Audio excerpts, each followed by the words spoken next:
wabarakatuh. Pada video kali ini saya akan membahas mengenai pendidikan kewarganegaraan dengan tema Pancasila dan implementasinya.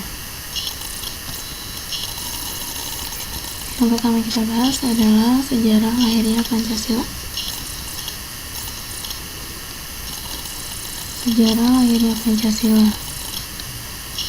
Pancasila memiliki arti secara harfiah dasar yang memiliki 5 unsur. Dari bahasa Sanskerta, Pancasila merupakan rumusan dan pedoman kehidupan berbangsa dan bernegara bagi seluruh rakyat Indonesia. Pancasila lahir sebagai produk kebudayaan Indonesia dan bukan penarikan atau sublimasi dari negara lain. Istilah Pancasila pertama kali ditemukan dalam buku Sutasoma yang dikarang oleh Empu Tantular.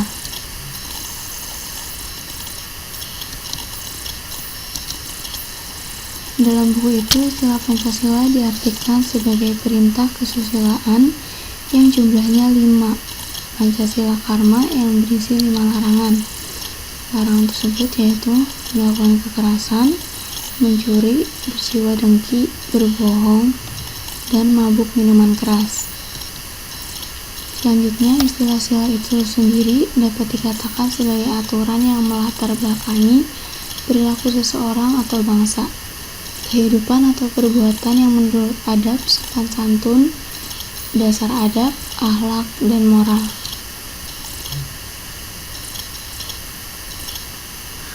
Pancasila sebagai dasar negara pertama kali diusulkan oleh Insinyur Soekarno pada tanggal 1 Juni 1945 di hadapan BPUPKI. Sidang BPUPKI yang diadakan pada tanggal 22 Juni 1945 diadakan oleh Panitia 9 menghasilkan Piagam Jakarta. Pada sidang tersebut membahas pidato serta usul-usul mengenai dasar negara yang telah dikemukakan dalam sidang-sidang BPUPKI. Dalam pembahasan tersebut disusunlah suatu piagam yang diberi nama Piagam Jakarta yang di dalamnya terdapat rumusan dan sistematika Pancasila.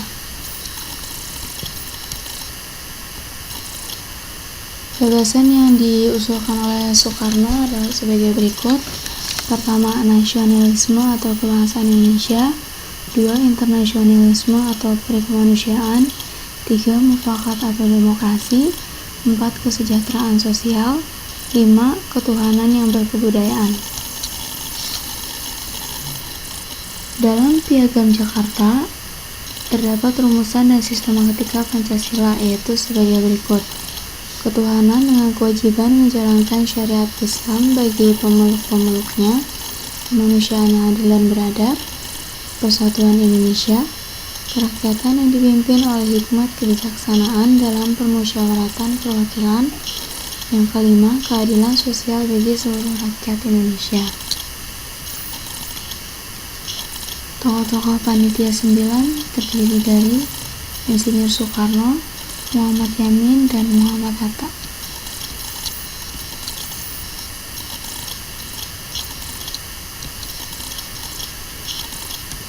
Selanjutnya ada Maramis, Rajen Abi Kusno Cokro Sujoso, dan Abdul Kahar.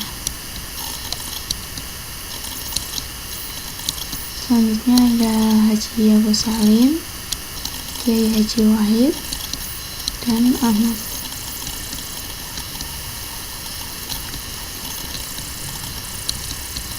Masih dalam konteks sejarah lahirnya Pancasila, dapat dikemukakan bahwa mengapa Pancasila itu sakti dan selalu bertahan dari guncangan kisruh politik di negara. Hal ini dikarenakan karena pertama ialah karena secara intrinsik dalam Pancasila itu mengandung toleransi, dan siapa yang menantang Pancasila berarti dia menantang toleransi. Yang kedua, Pancasila merupakan wadah yang cukup fleksibel yang dapat mencakup paham-paham positif yang dianut oleh bangsa Indonesia, dan paham lain yang positif tersebut mempunyai keleluasaan yang cukup untuk memperkembangkan diri. Yang ketiga, karena sila-sila Pancasila itu terdiri dari nilai-nilai dan norma-norma yang positif sesuai dengan pandangan hidup bangsa Indonesia, dan nilai serta norma yang bertentangan pasti akan ditolak oleh Pancasila.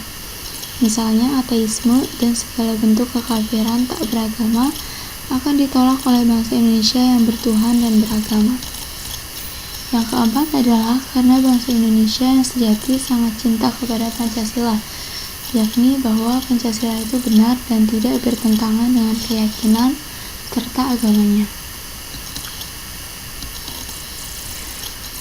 Pembahasan selanjutnya kita akan membahas mengenai Pancasila sebagai ideologi bangsa dan negara. Pengertian ideologi.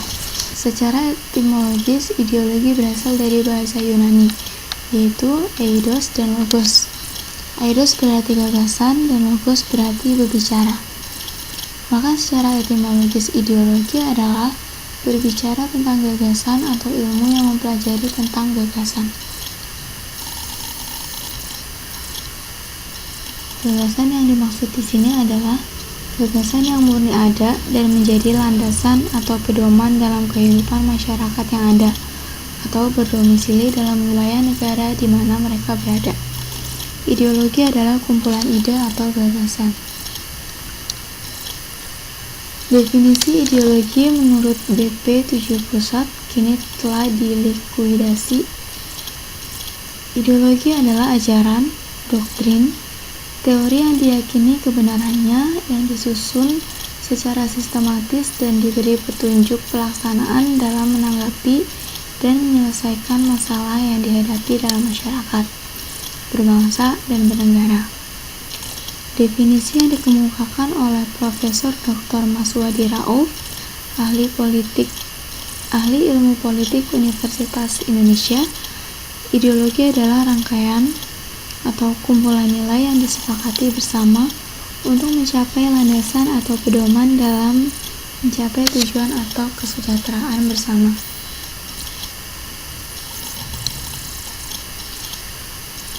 Dalam beberapa kamus atau referensi dapat terlihat bahwa definisi ideologi ada berbagai macam. Keanekaragaman definisi ini sangat dipengaruhi oleh latar belakang keahlian dan fungsi lembaga yang memberi definisi tersebut. Pancasila di atas dapat disimpulkan bahwa Pancasila adalah kumpulan nilai atau norma yang meliputi sila-sila Pancasila, sebagaimana yang tercantum dalam pembukaan Undang-Undang Dasar 1945 Alinea 4 yang telah ditetapkan pada tanggal 18 Agustus 1945. Pancasila sebagai ideologi terbuka. Ideologi terbuka adalah ideologi yang dapat berinteraksi dengan ideologi lain. Artinya, ideologi Pancasila dapat mengikuti perkembangan yang terjadi pada negara lain yang memiliki ideologi yang berbeda dengan Pancasila dalam berbagai aspek kehidupan masyarakat. Hal ini disebabkan karena ideologi Pancasila memiliki nilai-nilai yang meliputi nilai dasar. Nilai dasar adalah nilai yang ada di dalam ideologi Pancasila yang merupakan representasi dari nilai atau norma dalam masyarakat, berbangsa, dan negara Indonesia. Nilai dasar merupakan nilai yang tidak bisa diubah-ubah sepanjang bangsa Indonesia berpedoman pada nilai tersebut. Contoh nilai dasar adalah sila-sila Pancasila yang ada dalam Alinea 4 Undang-Undang Dasar 1945 yang ditetapkan pada tanggal 18 Agustus 1945. Nilai selanjutnya yaitu nilai instrumental. Nilai instrumental adalah nilai yang merupakan pendukung utama dari nilai dasar Pancasila. Nilai ini dapat mengikuti setiap perkembangan zaman, baik dalam negeri maupun luar negeri. Nilai ini dapat berupa tap MPR, undang-undang, peraturan perundang-undangan yang ada untuk menjadi tatanan dalam pelaksanaan ideologi Pancasila yang sebagaimana pegangan dalam kehidupan berbangsa dan bernegara. Nilai dapat dirubah sesuai dengan perkembangan zaman. Nilai selanjutnya yaitu nilai praktis. Nilai ini adalah nilai yang harus ada dalam bentuk praktik penyelenggaraan negara. Sifat ini adalah abstrak, artinya berupa semangat para penyelenggara negara dari pusat hingga ke tingkat yang terbawah dalam struktur sistem. Pemerintahan negara Indonesia, semangat yang dimaksud adalah semangat para penyelenggara negara untuk membangun sila-sila dalam Pancasila secara konsekuen dan istiqomah. Contoh, memberi teladan untuk tidak KKN dan lain-lain. Ciri khas ideologi terbuka ialah bahwa nilai-nilai dan cita-cita tidak dipaksakan dari luar, melainkan digali dan diambil dari kekayaan rohani, moral, dan budaya masyarakatnya sendiri. Fungsi dan peranan Pancasila dalam kehidupan bermasyarakat, berbangsa, dan bernegara. Pancasila sebagai jiwa bangsa Indonesia, Pancasila sebagai kepribadian bangsa Indonesia, Pancasila sebagai dasar negara Republik Indonesia. Yang ketiga, Pancasila sebagai sumber dari segala sumber hukum Indonesia. Keempat, Pancasila sebagai perjanjian luhur Indonesia. Pancasila sebagai pandangan hidup yang mempersatukan bangsa Indonesia. Dan keenam, Pancasila sebagai cita-cita dan tujuan bangsa Indonesia. Ketujuh, Pancasila sebagai moral pembangunan. Dan yang terakhir, pembangunan nasional sebagai pengalaman Pancasila. Poin berikutnya kita akan membahas mengenai implementasi Pancasila dalam kehidupan bermasyarakat. Implementasi sila pertama, yaitu ketuhanan yang Maha Esa. Pemahaman implementasi Pancasila diharapkan akan adanya tata kehidupan yang serasi dan harmonis dalam kehidupan bermasyarakat dan bernegara. Setiap warga negara untuk menjunjung tinggi agama dan kepercayaan terhadap Tuhan Yang Maha Esa. Setiap warga negara diharapkan mempunyai keyakinan akan Tuhan yang menciptakan manusia dan dunia serta isinya. Keyakinan akan Tuhan tersebut diwujudkan dalam memeluk agama serta kepercayaan kepada Tuhan Yang Maha Esa. Dalam rangka menjalankan kehidupan beragama dan kepercayaan kepada Tuhan Yang Maha Esa, terdapat beberapa pedoman yang dapat dilakukan oleh warga negara, yaitu percaya dan takwa kepada Tuhan Yang Maha Esa sesuai dengan agama dan kepercayaan masing-masing menurut dasar kemanusiaan yang adil dan beradab. Hormat, menghormati dan bekerja sama antara pemeluk agama dan penganut kepercayaan yang berbeda-beda. Selanjutnya, saling menghormati dan kebebasan menjalankan ibadah sesuai dengan agama dan kepercayaan. Tidak memaksakan suatu agama dan kepercayaan kepada orang lain. Implementasi sila kedua, kemanusiaan yang adil dan beradab. Sila kedua Pancasila ini mengandung makna warga negara Indonesia mengakui adanya manusia yang bermartabat. Manusia yang bermartabat adalah manusia yang memiliki kedudukan dan derajat yang lebih tinggi yang harus dipertahankan dengan kehidupan yang layak. Memperlakukan sesama manusia secara adil. Adil artinya tidak berat sebelah, jujur, tidak berpihak dan memperlakukan orang secara sama, dan beradab. Beradab memiliki arti mengetahui tata krama, sopan santun dalam kehidupan dan pergaulan, di mana manusia memiliki daya cipta, rasa, niat, dan keinginan sehingga jelas adanya perbedaan antara manusia dan hewan. Butir-butir implementasi sila kedua adalah sebagai berikut. Butir implementasi sila kedua. Pertama, mengakui persamaan derajat, persamaan hak, dan persamaan kewajiban antara sesama manusia.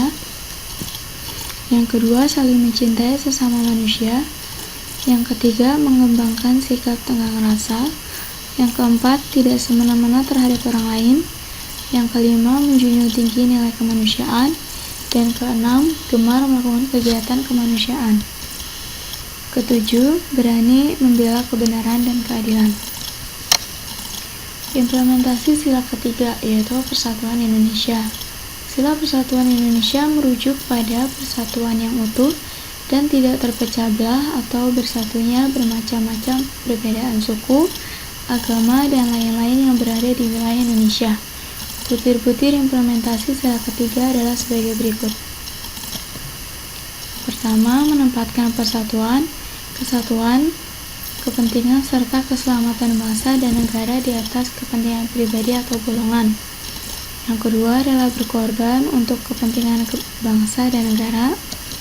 Yang ketiga, cinta tanah air dan bangsa. Yang keempat, bangga sebagai bangsa Indonesia bertanah air Indonesia.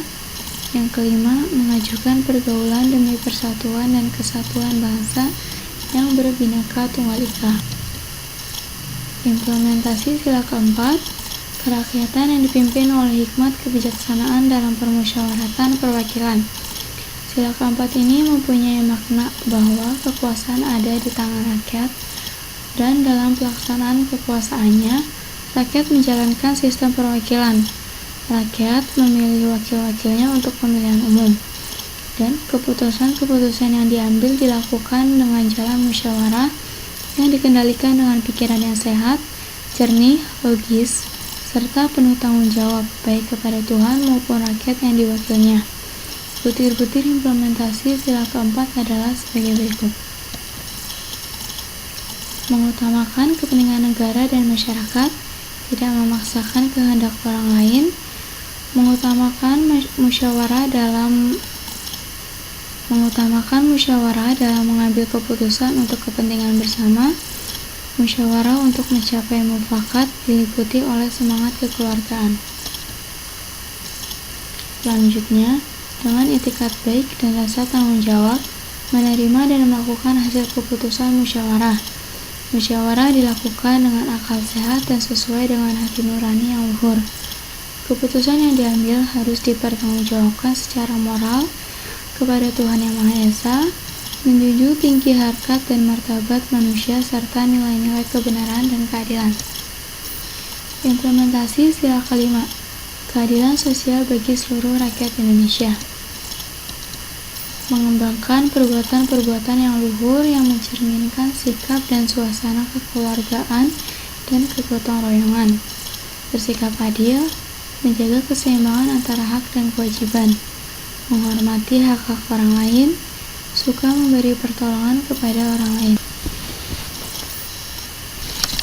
Selanjutnya, bersama-sama berusaha mewujudkan kemajuan yang merata dan berkeadilan sosial, menjauhi sikap pemerasan terhadap orang lain, tidak bersikap boros, tidak bergaya hidup mewah, tidak melakukan perbuatan yang merugikan kepentingan umum, dan menghargai karya orang lain. Baik, sekian materi yang dapat saya sampaikan dalam pembahasan pendidikan kewarganegaraan. Semoga bermanfaat, dan wassalamualaikum warahmatullahi wabarakatuh.